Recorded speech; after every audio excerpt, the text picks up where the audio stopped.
Unacademy लाया है Unacademy accelerate, no more breaks in your preparation. पाइए 6 मंथ का एक्सटेंशन अपने सब्सक्रिप्शन पे। अगर आप सब्सक्रिप्शन लेते हैं 1 साल का या उससे ज़्यादा का तो लिमिटेड पीरियड ऑफर है। आज ही सब्सक्राइब कीजिए और सब्सक्राइब करते टाइम यूज़ करिएगा बॉटनी 10, तो आपको जो फाइनल प्राइसिंग होगी उस पर मिलेगा 10% का ऑफ। इसका लिंक आपको इस वीडियो के डिस्क्रिप्शन में मिल जाएगा।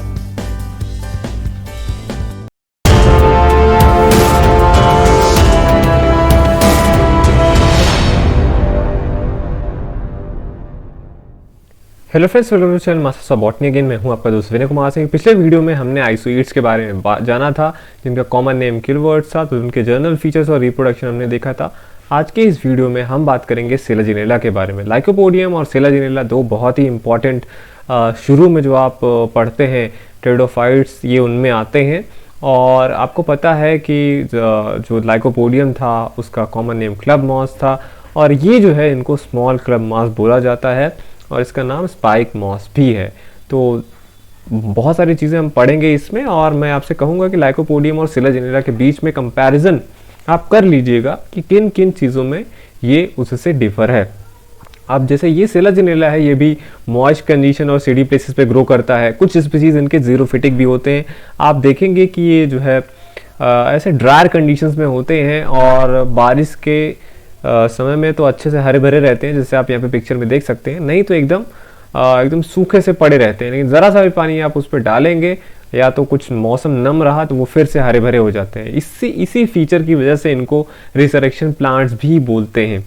ठीक, यही फीचर की वजह से कि थोड़ा ड्राई कंडीशन में बॉल लाइक स्ट्रक्चर बना लेते हैं, वैसे ही रहते हैं। आपको लगेगा जैसे सूखा सा प्लांट है, पर जब मौसम ठंडा होता है, मॉइस्ट होता है, तब ये ग्रीन हो जाते हैं।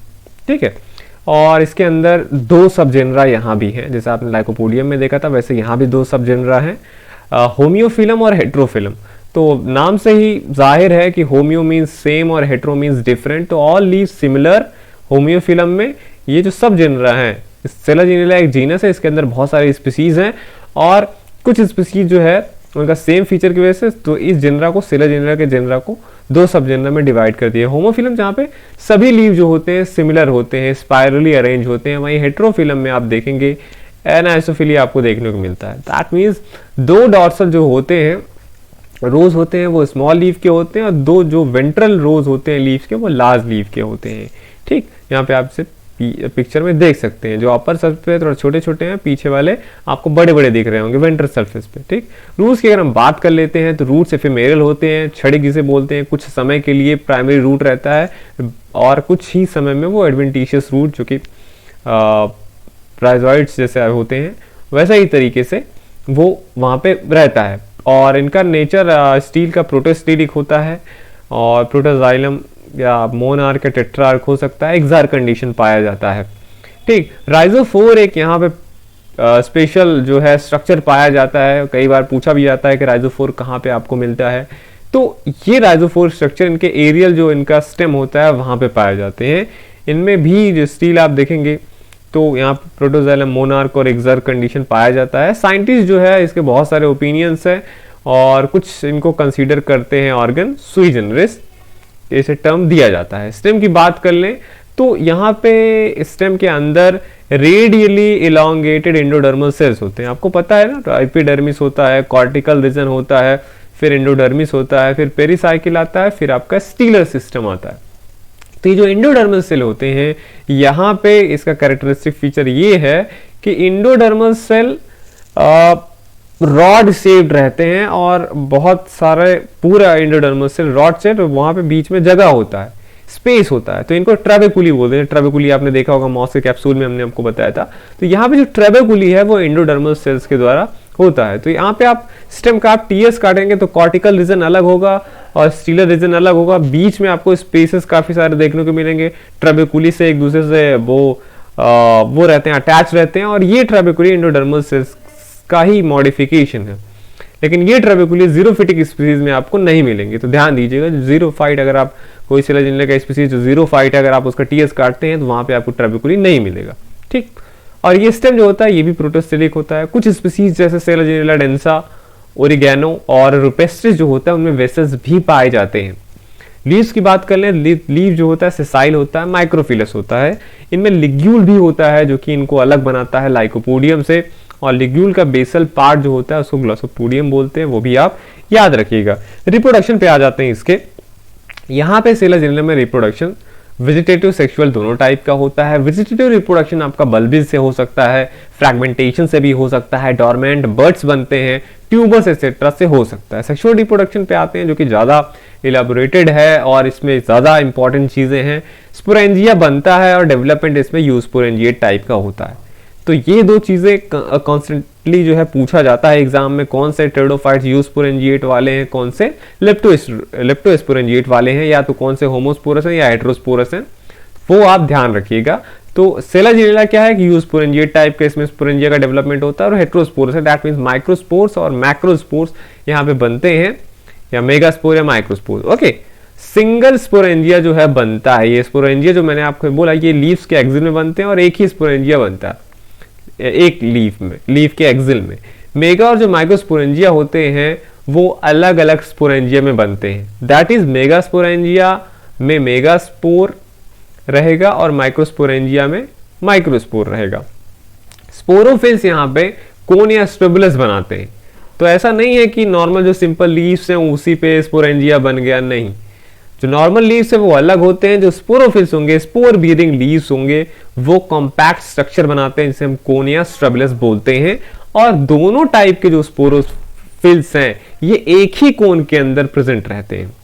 अब देखिए, अब स्पोरेंजिया के अंदर स्पोर मदर सेल रहेगा जिसका डेस्टिनी है कि वो आगे चल के हैप्लॉइड स्पोर बनाएगा, और हैप्लॉइड स्पोर जब बनाएगा तो मियोसिस तो उसमें होगा। स्पोर मदर से डिप्लॉयड होता है, उसमें मियोसिस हुआ, हैप्लॉइड स्पोर बने। हैप्लॉइड स्पोर जब बन गए तो ये आप कह लीजिए मदर सेल होता है गैमेटोफिटिक जनरेशन का, ये जर्मिनेट करके माइक्रोस्पोर है तो मेल गैमेटोफाइट बनाएगा, और मेगास्पोर है तो फीमेल गैमेटोफाइट बनाएगा, जिसे हम प्रोथैलस बोलते आ रहे हैं टेरिडोफाइट्स में। ठीक, एंथ्रीडिया की बात कर लें तो मेल गैमेटोफाइट जो रहेगा उस पर एंथ्रीडिया डेवलप होंगे जो कि मेल सेक्स ऑर्गन है। यहाँ पे हैप्लॉइड माइक्रोस्पोर बनते हैं। अरे, स्पोरेंजिया से जो आपके हैप्लॉइड माइक्रोस्पोर्स आए वो जब जर्मिनेट करते हैं, और ये जो होता है शेड होते हैं आपके हैप्लॉइड माइक्रोस्पोर, कहाँ से, माइक्रोस्पोरेंजिया से, वो भी वहां पे ऑलरेडी जर्मिनेट हो चुका होता है, कुछ मतलब डिविजन्स हो जाते हैं, वो 13 सेल स्टेज में शेड किए जाते हैं, मतलब मल्टी सेलुलर माइक्रोस्पोर शेड किया जाता है, निकलता है स्पोरेंजियम के अंदर से, जिसमें 4 एंड्रोगोनियल, 8 जैकेट सेल और 1 प्रोथेलियस सेल होता है। तो कितने हो गए, 8 4 12 1 13। तो 13 सेल स्टेज में माइक्रोस्पोर रिलीज होता है माइक्रोस्पोरेंजिया से। अब ये डेवलप होता है फिर माइक्रोस्पोरेंजिया मेल गैमेटोफाइट पे, इसी पे एंथ्रीडिया बनता है, और एंथ्रीडिया के अंदर एंड्रोगोनियल सेल्स होते हैं जो कि बाइफ्लैजेलेट एंथ्रोजोइट्स बनाते हैं। ये भी आपको ध्यान रखना है कौन से मेंबर बाइफ्लैजेलेट वाले हैं और कौन से मेंबर मल्टीफ्लैजेलेट वाले हैं। आर्चिगोनिया की अगर हम बात कर लें तो आर्चिगोनिया भी किससे डेवलप होता है, किस पे बनेगा, फीमेल गैमेटोफाइट पे बनेगा। पहले आप जो मेगास्पोरेंजिया से मेगास्पोर निकला हैप्लॉइड रहेगा वो शेड किया जाता है स्पोरोफाइट से, उसके बाद उसका जर्मिनेशन होता है, और जर्मिनेशन के टाइम पे एपिकल जो सेलुलर टिश्यू है वो जर्मिनेट करके एक स्ट्रक्चर बनता है। पहले केवल न्यूक्लियस का डिवीजन होता है, वहां पे सेल वॉल्स नहीं बनते हैं। फिर अब एपिकल पोर्शन पे जो होता है सेल वॉल का फॉर्मेशन होता है और सेलुलर टिश्यू बनता है। नीचे जो होता है वो फ्री न्यूक्लियर रीजन होता है, और इन दोनों को सेपरेट करने वाले स्ट्रक्चर को डायफ्राम बोलते हैं। आर्चिगोनिया जो होता है यही जो एपिकल सेलुलर रीजन है वहीं पे डेवलप होता है। वहां पे एक आर्चिगोनिया के अंदर एक एग होता है, एक वेंटर कैनाल सेल होता है, और 4 रोज वाला 2 सेल का लॉन्ग नेक होता है। ठीक, और उसके अंदर एक नेक कैनाल सेल होता है। अब यही जो आपका बाइफ्लैजेलेट एंथ्रोजोइट्स है ये आता है जब नेक कैनाल सेल डीजनरेट हो जाते हैं तो उससे वो पहुंच जाता है एग के पास में और एग को फर्टिलाइज करता है, जाइगोट बन जाता है आपका, और जाइगोट ही मदर सेल है स्पोरोफिटिक जनरेशन का, और स्पोरोफाइट आपका फिर से बन जाता है। जो आप ऊपर आपने देखा सेला जेनिला का मेन प्लांट बॉडी वो स्पोरोफिटिक है। यहाँ पे इसके एम्ब्रियो में सस्पेंसर भी पाया जाता है, याद रखिएगा। एक नोट करने वाली चीज आपके लिए ये है कि कुछ सेला जेनिला के कुछ स्पीशीज में सीड हैबिट भी देखा गया है। As female gametophyte does not come out from spore wall, जैसा कि यहाँ पे बोला गया ना एंथ्रीडिया वाले केस में कि जो माइक्रोस्पोर है वो 13 मल्टीसेलुलर स्टेज में शेड होता है, वैसे जो आर्चिगोनिया है इसमें जो मेगास्पोर, पहले जो मेगास्पोर था स्पोरोफाइट पे, वो मेगास्पोर ऐसे ही शेड नहीं किया जाता, वो भी जर्मिनेट करके डिवाइड करके फीमेल गेमेटोफाइट बना लेता है, फिर भी उसके बाद से भी स्पोर वॉल से बाहर नहीं निकलता। अब जो मेल गेमेटोफाइट है वो जो होता है फीमेल गेमेटोफाइट पे शेड किया जाता है और उसी पे वहां पे एम्ब्रियो डेवलपमेंट हो जाता है मेगास्पोरेंजियम के अंदर। और जो आप सीड देखते हैं ना, ये एक प्रकार का मिनिएचर एम्ब्रियो ही है, आपने पढ़ा होगा। तो इसीलिए एम्ब्रियो का डेवलपमेंट जब इनसाइड मेगास्पोरेंजियम ही होता है, ये एक ट्रेंड है सीड हैबिट की तरफ जाने का। सीड क्या है? अगर सीड नहीं बनता होता, जो आप देखते हैं हमारे फ्लावरिंग प्लांट में, आम, नीम, जामुन, ये सब जो आप देखते हैं कि सीड गिरा, हमने उसे लगाया, ठीक, और वो फिर एक नए प्लांट में कन्वर्ट हुआ। ये सीड एक्चुअली जब आपने देखा पॉलन ग्रेन और ओवम जो होता है उनके फ्यूजन से जो पहला प्रोडक्ट बना जाइगोट, ठीक, जाइगोट ही जो होता है वो उनकी तरीके से काम कर सकते थे कि वो आगे चल के जर्मिनेट करके पूरा बना, लेकिन ये जाइगोट डायरेक्ट शेड नहीं किए जाते हैं, ये पहले डिवाइड होके एम्ब्रियो बना लेंगे। यही जो मिनिएचर एम्ब्रियो रहता है यही सीड कहलाता है। तो ये सीड हैबिट सेला जिनेला से धीरे धीरे डेवलप हुई। तो ये था आपका पूरा लेक्चर सेला जिनेला के बारे में। नेक्स्ट वीडियो में मैं बात करूंगा एक और इंपॉर्टेंट मेंबर का, टेरिडोफाइट के बारे में। देखते रहिए masters of botany and thank you for watching this video.